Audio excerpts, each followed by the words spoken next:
Selamat pagi Bapak Ibu dan Saudara yang dikasihi oleh Tuhan. Mari pada pagi hari ini kita bersama-sama melihat satu bagian firman Tuhan. Mazmur nomor 73 ayat 1. Mazmur 73 ayat 1 berbunyi demikian. Sesungguhnya Allah itu baik bagi mereka yang tulus hatinya, bagi mereka yang bersih hatinya. Bapak Ibu dan Saudara yang dikasihi Tuhan, kemudian di ayat yang ke-28 pemazmur berkata, "Tetapi aku suka dekat pada Allah, aku menaruh tempat perlindunganku pada Allah, supaya aku dapat menceritakan segala pekerjaannya." Bapak Ibu dan Saudara yang dikasihi Tuhan, Mazmur 73 ini ditulis oleh Asaf. Asaf sebagai penulis Mazmur sedang berusaha untuk bersikap jujur dengan kenyataan dan Tuhan. Ia sedang menggumulkan keberadaan dosa, kejahatan, penderitaan, dan keberadaan Allah. Asaf berpikir, kalau Allah ada, mengapa Allah membiarkan orang benar menderita, orang fasik menikmati kesenangan? Ia tidak mengerti dan tidak dapat menerima realita ini. Saudara, penderitaan tidak pernah menyenangkan. Bahkan ketika seseorang sudah memahami alasan di balik penderitaannya, belum tentu hal itu akan meringankan perasaannya yang menderita. Saudara, situasi akan menjadi lebih rumit apabila penderitaan itu terjadi seolah-olah tanpa alasan dan tujuan. Inilah yang sering menimpa orang benar. Inilah yang terjadi pada Asaf. Dia meyakini bahwa Tuhan itu baik kepada umatnya yang tulus hati. Namun ia juga melihat kemujuran orang fasik, kesenangan yang dinikmati oleh orang fasik. Akibatnya hatinya yang tulus mulai dikuasai oleh rasa cemburu. Saudara, jika kita menempatkan diri pada posisi Asaf, kita dapat memahami pergumulannya dengan lebih baik.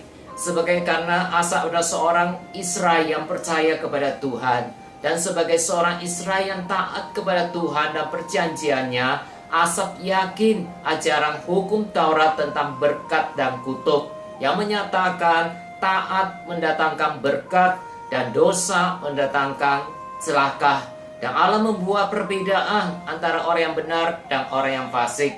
Tapi sekarang persoalannya, keadaan Asaf justru terbalik dengan firman Tuhan ini.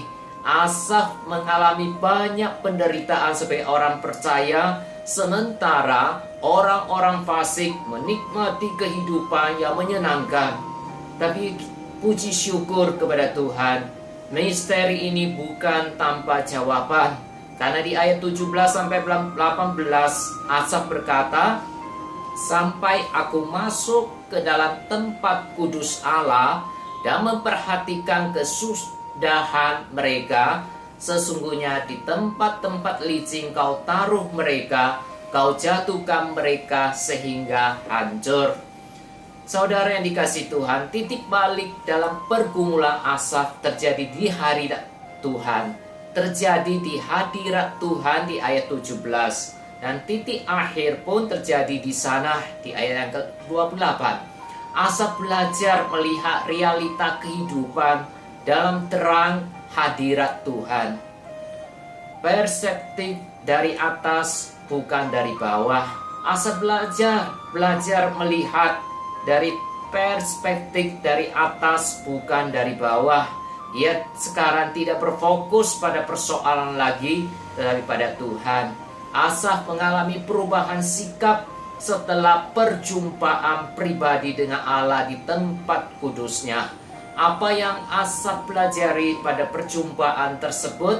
Yang pertama, Asaf percaya pada pernyataan Tuhan yang sempurna. Di ayat 23-24 berkata, "Tetapi aku tetap di dekatmu, engkau memegang tangan kananku, dengan nasihat engkau menuntun aku, dan kemudian engkau mengangkat aku ke dalam kemuliaan."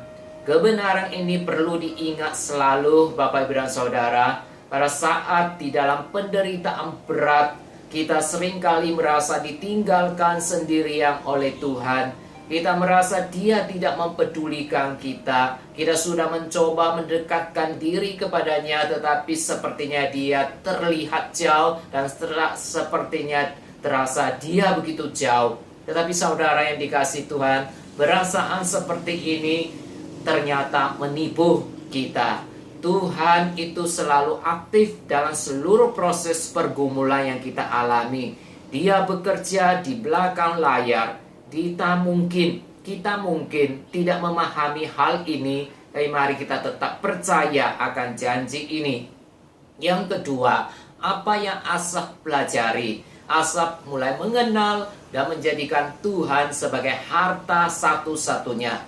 Di ayat 25 sampai yang ke-26 dikatakan, siapa gerangan ada padaku di surga selain engkau? Selain engkau tidak ada yang kuingini di bumi. Sekalipun dagingku dan hatiku habis lenyap, gunung batuku dan bagianku tetaplah Allah selama-lamanya. Saudara yang dikasihi Tuhan, tak kala Asaf kehilangan segala sesuatu yang menyenangkan dalam hidupnya, dia diajar oleh Tuhan untuk mengetahui harta yang sesungguhnya, yaitu Tuhan sendiri. Dia baru menyadari betapa dia selama ini sudah memberhalakan berkat-berkat Tuhan. Dia menganggap berkat Tuhan lebih penting dari Tuhan sendiri. Tapi melalui proses yang dialami, pergumulan, kesulitan yang dialami, dia menyadari bahwa melalui penyertaan dan tuntunan Tuhan, Asaf akhirnya menemukan Tuhan dalam arti yang sesungguhnya, yaitu sebagai harta satu-satunya yang berharga. Tidak ada yang dia ingini kecuali Allah saja.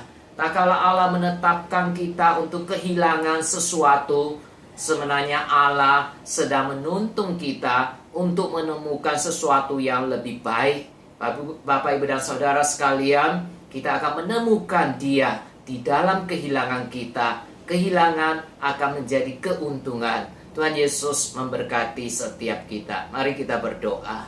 Allah Bapa kami yang di surga, di tengah-tengah pergumulan, kesulitan, penderitaan yang kita alami dalam hidup ini, biarlah Tuhan menolong kami supaya kami seperti Asaf dapat melalui segala pengalaman pergumulan ini semakin mengenal Tuhan, bahwa Engkau adalah Allah yang terus menyertai kami, yang terus bersama kami dan tidak pernah meninggalkan kami. Dan Tuhan, ketika kami mengalami pergumulan kesulitan ini, Engkaulah satu-satunya harta kami yang terbesar dalam hidup ini, karena Engkau lebih penting daripada segala-galanya. Tuhan, tolong kami supaya kami selalu bersandar dan percaya Tuhan sepenuhnya. Di dalam nama Tuhan Yesus kami berdoa. Amin.